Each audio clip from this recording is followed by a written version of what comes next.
Welcome to mega 9 TV. ఆర్థిక మంత్రి నిర్మలా సీతారామన్ పార్లమెంట్లో కేంద్ర బడ్జెట్ ను ప్రవేశపెట్టారు.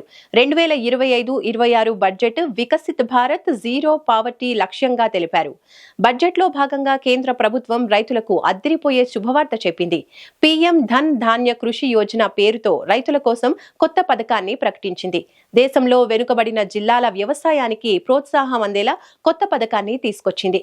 అదేవిధంగా కిసాన్ క్రెడిట్ కార్డు పరిమితిని కూడా పెంచుతున్నట్టు ప్రకటించింది. లోక్సభలో కేంద్ర ఆర్థిక మంత్రి నిర్మలా సీతారామన్ 2025-26 ఆర్థిక సంవత్సరానికి సంబంధించిన బడ్జెట్ ను ప్రవేశపెట్టారు. ఆమె సంప్రదాయ బాహీ ఖాతాకి బదులుగా 2025 బడ్జెట్ ను ట్యాబ్ రూపంలో సభకు తీసుకొచ్చారు. అనంతరం కేంద్ర కేబినెట్ బడ్జెట్ 2025కు ఆమోదం తెలిపింది. దీంతో వరుసగా 8వ నిర్మలా సీతారామన్ బడ్జెట్ పై ప్రసంగించారు. ముందుగా గురజాడ అప్పారావు రాసిన కవిత అయిన దేశమంటే మట్టి కాదోయ్ దేశమంటే మనుషులోయ్ కవితతో తన ప్రసంగాన్ని ఆరంభించారు. ఆర్థిక వృద్ధి సాధిస్తున్న దేశాల్లో భారత్ ఒకటి అని ఆమె అన్నారు. ఈసారి వార్షిక బడ్జెట్ లో వ్యవసాయం, ఎంఎస్ఎంఈ, ఎగుమతులు, పెట్టుబడులు ఇలా మొత్తం 6 రంగాల్లో సమూల మార్పులు చేసుకోబోతున్నట్టు తెలిపారు.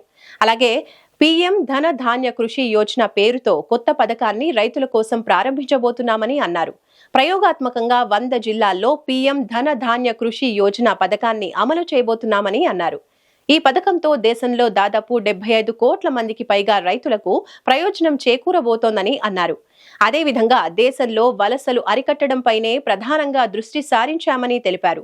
పప్పు ధాన్యాల కోసం 6 సంవత్సరాల ప్రణాళికను రూపొందించామని మంత్రి నిర్మలా సీతారామన్ తెలిపారు. కిసాన్ క్రెడిట్ కార్డ్ పరిమితిని కూడా పెంచుతున్నట్టు మంత్రి తెలిపారు. కిసాన్ క్రెడిట్ కార్డ్ పరిమితి 3 లక్షల నుంచి 5 లక్షలకు పెంచుతూ ప్రకటన చేశారు.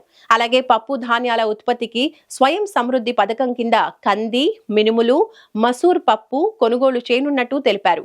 పండ్లు, కూరగాయల ఉత్పత్తి కొత్త పథకం ప్రారంభించబోతున్నామన్నారు.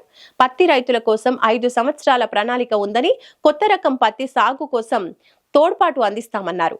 బీహార్లో మఖానా రైతుల కోసం ప్రత్యేక బోర్డు ఏర్పాటు చేస్తున్నట్టు చెప్పిన మంత్రి నిర్మలమ్మ అధిక దిగుబడి విత్తనాల వృద్ధి కోసం ప్రత్యేక ప్రణాళిక రూపొందించబోతున్నట్టు చెప్పారు.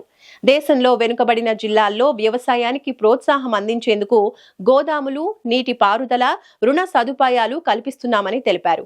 దేశంలో కొత్తగా 3 యూరియా ప్లాంట్లను ఏర్పాటు చేస్తున్నట్టు తెలిపారు.